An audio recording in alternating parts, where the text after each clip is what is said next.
Hi, everybody. I'm so happy to be with you. I'm not a teacher, but I worship teachers and librarians. So it's a great honor to be here. Why am I here today? It's because of a couple of reasons. I'm an author. So this young adult book, Ida in the Middle, just came out in November. And in the run up to the publication, I was very interested in having this book and the subject of Palestine taught in schools. I'm not Palestinian myself, but I'm the mother of three Palestinian daughters, one of whom had quite a negative experience in US schools. So as I reached out to teachers all across the country to learn about what they know, what they want to know, do they teach Palestine, why do they, or why don't they, I heard a lot of reasons why teachers don't teach about Palestine. I tried to address many of them on the book's website under teaching resources, and you'll find a lot of stuff there, but there were gaps. One of the gaps that I want to talk about today is that teachers didn't always know how to choose materials well. I think I can say that there aren't enough materials to help teachers teach about Palestine. There just aren't enough. But the ones that are out there, if you can find them, how do you know if they're any good? How do you know if my book is any good?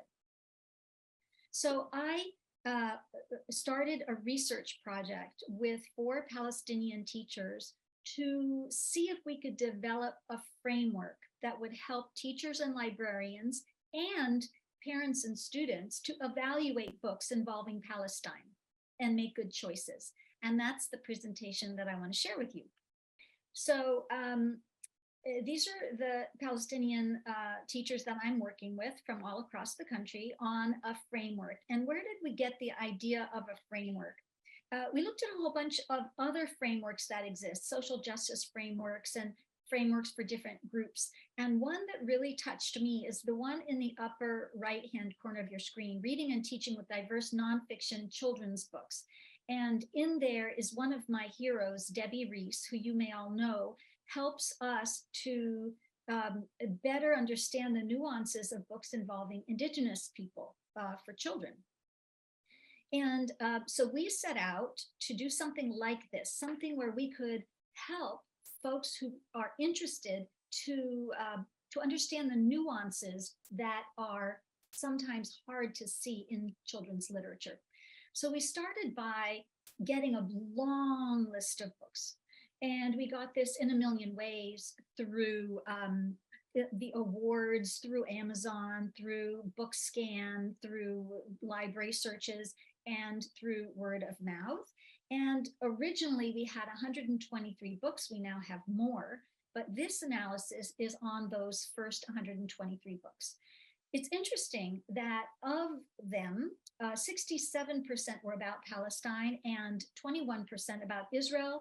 And then there were other books that were about something else, like migration, but that Palestine or Palestinians were represented in them. A few other statistics about that population from which we chose. Less than 70% of the books about Palestine were by Palestinians. Interesting. And only 21% were translated. That's also interesting because it means that most of the books available to kids today are books like mine that were written in English and may be a different representation, not bad, but a different representation than the kind of books that Palestinian kids read in Arabic. So it's important to note that. And then of the books in English by Palestinians, 40% of them in that target population were self-published. That actually led to a whole other research project, which I wrote about in School Library Journal on Betsy Bird's blog, showing that the censorship of Palestinian children's books begins way before, before they get published, and they often don't get published. And then when they do get published, they often don't get reviewed, et cetera, et cetera. So these are important things for us to know because it helps us to understand the importance of reaching out and making that extra effort to find books that show Palestine and Palestinians, not only for the benefit of the Palestinian kids and Palestinian teachers who are in the schools and have that right and the need to see themselves reflected in books, the mirrors, but also the windows for the non-Palestinian kids to learn about people who are different in some way and very similar in many ways, and people who they may get information about through the media that isn't fully accurate. So it helps them develop more of a critical point of view. And then the last thing I want to say is that books about Israel which are included, of course, in the sample, because when we're talking about books that involve Palestine, books involving Israel also involve Palestine, because we're talking about the same place, just with different names. So the books about Israel were 2 times more likely to be nonfiction than the books about Palestine. In fact, there were very few nonfiction books about Palestine, and fewer of them, maybe not even one, were written by Palestinians. And that's really also important to realize the people who are authorizing them to speak about what's true are often non-Palestinians. And that's another reason why self-representation turns out to be so important when we're looking at books. So we reviewed and analyzed 42 of those 123. We've gone beyond that, and we're continuing this study, but this initial information is based on the 42 books. And from those 42 books, we concluded it's all about erasure. But different kinds of erasure, different nuances, different tactics of erasure. And this is where I think I learned a lot, and I hope the rest of the presentation can just raise everyone's awareness about how this can happen, and we don't even really see it happening. It's very subtle and yet very harmful. So these nuances of erasure fall into 4 categories. Number 1, omission. Second, dehumanization, disinformation and deception. And 4th, distortion, decontextualization, and depoliticization. And what I want to do is way too quickly walk you through examples of them, not so that you'll remember all of the information, but that you'll walk away going, wow, I need to learn more, or I want to learn more. I'm interested in learning more. So we start with omission, literally not mentioning or showing Palestinians. This is a book about Itzhak Perlman, a very important subject and not a bad book, as books go, except that when Itzhak is in Israel, there is no Palestinian visible, although Palestinians are 20% of the population of Israel. And I don't think it's an oversight, or at least it's not wholly an oversight, because when Itzhak comes to the United States, this book very intentionally portrays the United States as a country of diversity. You see Black people, white people, different shapes, different ages, which is not true when they're portraying Israel. We also have part of omission not representing Palestinian areas as Palestinian. So here you have Via Dolorosa, which is a Christian part of the old city that is a Palestinian neighborhood. And yet in this picture, there's no Palestinians. It's all foreign tourists, a kind of omission. We have selectively excluding Palestinian history. And this is just one example, Growing Up Below Sea Level, but many books, many books, not just the ones about Israel, but the nonfiction books that are about the Israeli-Palestinian conflict, they'll generally mention 1948, the establishment of the State of Israel. They'll often go to 1967 when the West Bank was occupied, and then they'll go to 1973, and then maybe they'll go to 1987 Intifada sometimes, or they'll just go straight to Oslo. But what they're leaving out is pretty much all of the conflicts or wars that are agreed upon to be the ones that Israel aggressed. So they leave out 1956, they leave out 1982, Lebanon, they leave out 2006, they leave out Gaza completely, the siege on Gaza for the last 15 years, and other Israeli aggression. So that's a kind of selective exclusion that is an omission, but it's also obviously a distortion.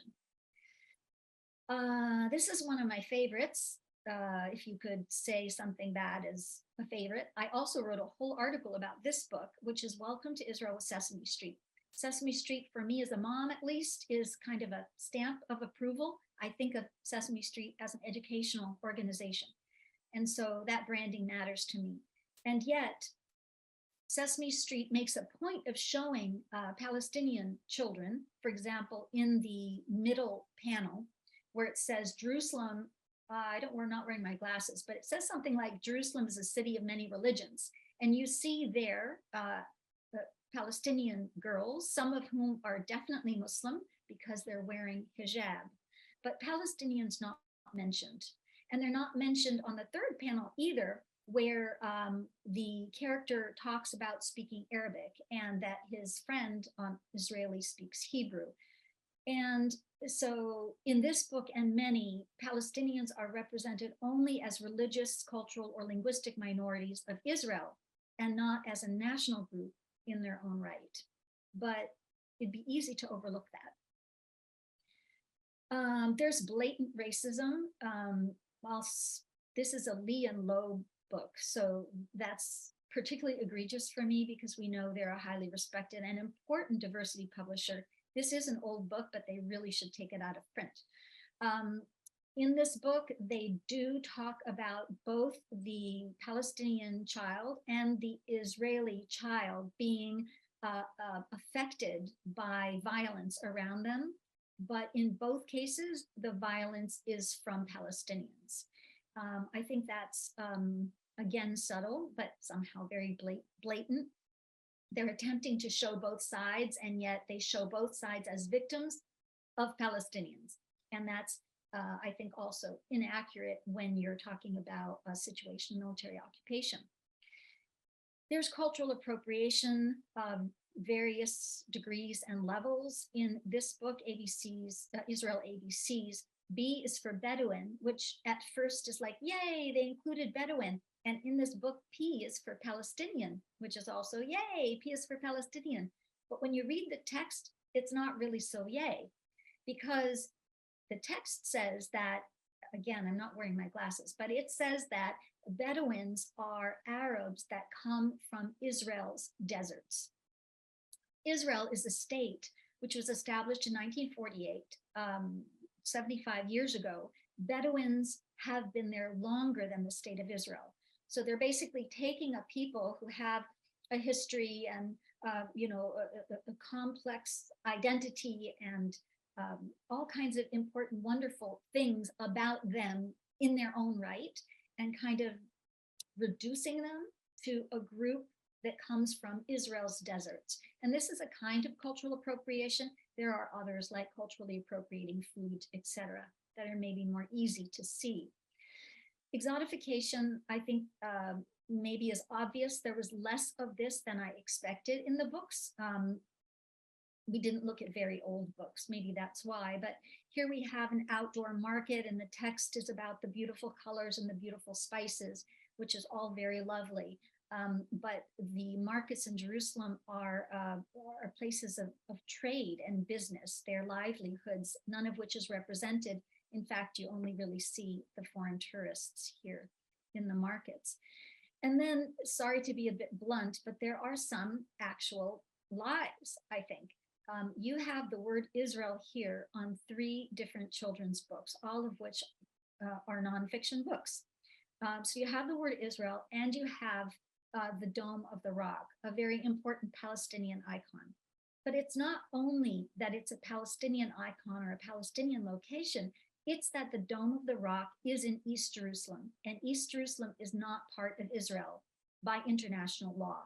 In fact, nobody until Trump recognized East Jerusalem as part of Israel and moved their embassies there until President Trump did, and then a few very right-wing governments followed. But according to international law, the annexation of East Jerusalem by Israel was illegal.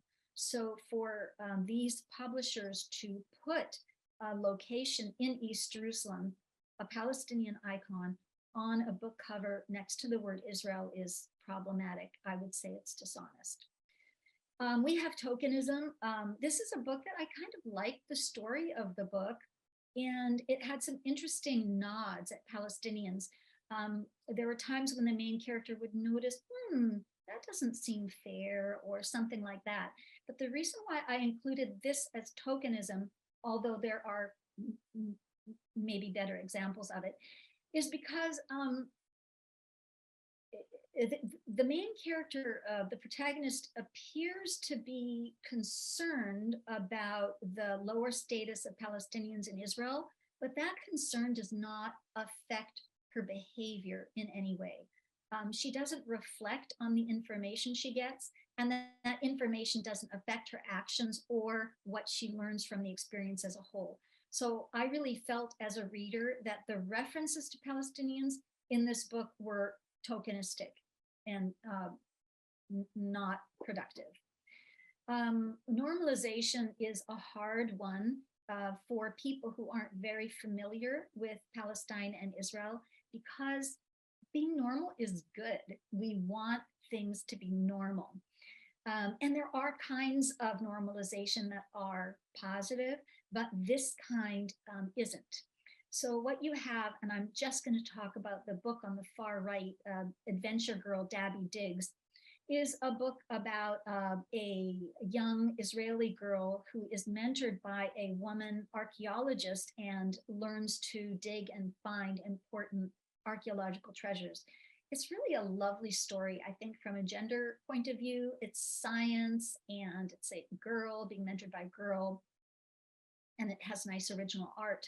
But the ministry that oversees the archaeological work of the state of Israel is one of the ministries, along with Parks and Recreation, that are particularly deeply involved with the confiscation of Palestinian land for Israeli settlers and settlements. And so I think that this book would confuse students and teachers and take them away from a more honest and accurate understanding about the role of the ministry that oversees archaeology. There's some kumbayaism. I think that stands for itself, stories that reduce everything to a relationship between one Palestinian and one Israeli, and celebrate that friendship, and maybe lead readers to think that there's something inherently difficult about a relationship between a Jewish Israeli and a Palestinian, when I know from my experience that's not at all true. I happen to be a Jewish American, and I'm married to a Palestinian Muslim. And I lived in Palestine for probably 15 years, over the last 40 years of being married into the family. I think this kind of kumbayaism, and the next book, Wishing Upon the Same Stars, which is written by a friend of mine who's Palestinian, but still I'm gonna critique it and say that this book is solving a problem that doesn't exist.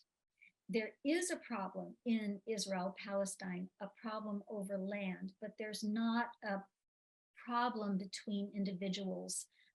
There's no intercultural misunderstanding that needs to be solved through a camp or anything like that. The conflation of Judaism with Zionism. So these two books are ostensibly about Judaism. Judaism is a religion. It's a beautiful religion, like all religions, and it's also a problematic religion, like all religions. But in these two books, there is a conflation of Judaism with the state of Israel, which is problematic, because if Judaism and Israel are the same thing, then criticizing Israel, even its policies, becomes anti-Semitic. And that is, in fact, one of the reasons why teachers are sometimes scared to teach about Palestine, because they fear either saying or doing something that's actually anti-Semitic, or being fearful of being accused falsely of anti-Semitism. And that's something that I'm hoping we can get over by really putting that issue front and center and talking about the problem of conflation of Judaism with Zionism. So I'll just shift gears and say there are some best practices. All of these, the problems and the best practices, are being written up into a tool that we will be disseminating, and hopefully writing a journal article, some blog posts, some presentations, maybe at ALA or teachers conferences. And if you hop on any of my websites, including my main blog, which is noralestermara.com, sign up for my newsletter. I will let you know when this tool is ready. It just needs to be finished and vetted, and then it'll be published. It will include these best practices: self-representation, saying the word Palestine, showing both suffering and strength. This is one of my favorite books of all times, the picture book, Salim's Soccer Ball. And this is 18, which inspires engagement. Another best practice, is one of my favorite books also. And it's not only about Palestine, it's about 18-year-old girls, but they are self-representing themselves and encouraging engagement with the issues that they can care about. Books that include historical and political context, incorporating translation into books or into curricula. And then there are a few surprises. I'll just mention a couple. I did not find, or we did not find, as much Islamophobia as we expected. And also, there are some books that politicize in a good way, that help students understand the politics so that they can get over this kind of default belief that there's something genetically or inherently or historically or religiously problematic between Jews and Palestinians, or between Jews and Arabs. And also that most fiction about Palestine has very strong women and is very often, almost always, written by women. And those were interesting findings. I encourage everyone to ask questions at the end of this workshop, and also to email me or Instagram me or Facebook me or TikTok me or whatever. Don't TikTok me. I don't answer TikTok. But so we can continue the conversation. I'm trying to be useful to teachers, so I appreciate any feedback I get from teachers about what is useful and what can be more useful. Thank you so much to Susan and to all of you for letting me join this teacher event. It's really an honor. Thank you.